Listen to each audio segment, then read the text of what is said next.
story came from is was down in New Orleans. I was going to the University of New Orleans.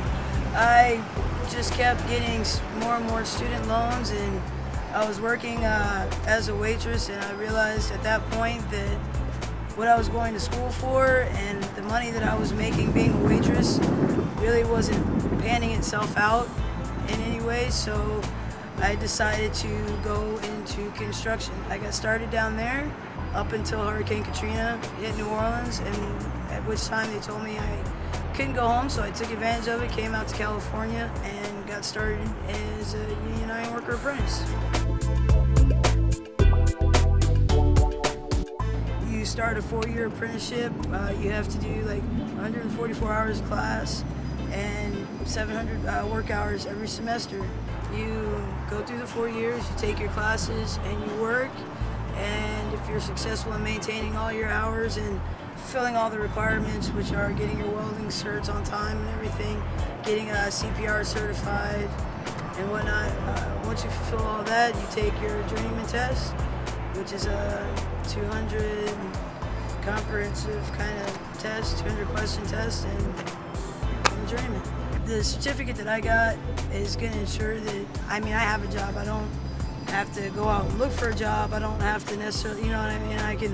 I can go up to Alaska and go to the union hall there, and I have a job.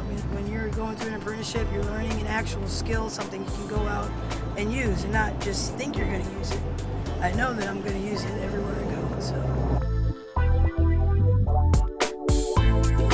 And I also learned that being in a union makes all the difference in the world.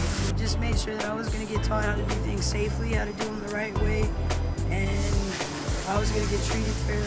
When you work non-union and talk to people who have worked non-union, you find out that a lot of times contractors will have you working in unsafe situations, you know, and it pays to be in a union where here you can come back to the business manager and the business agent and let them know that these unsafe practices are going on, you know, and you got a whole body of people that will stand behind you.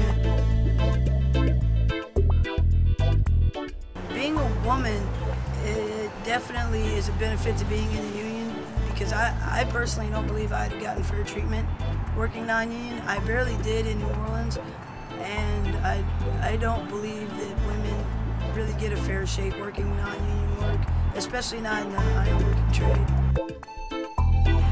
You know, this way I can say I did something today. You know, I built the hospital, you know, like Brady's Children, that's awesome. Now kids are gonna have more beds to sleep in when they get sick. You know, everybody who works in an office, they have a job because we help put the building there.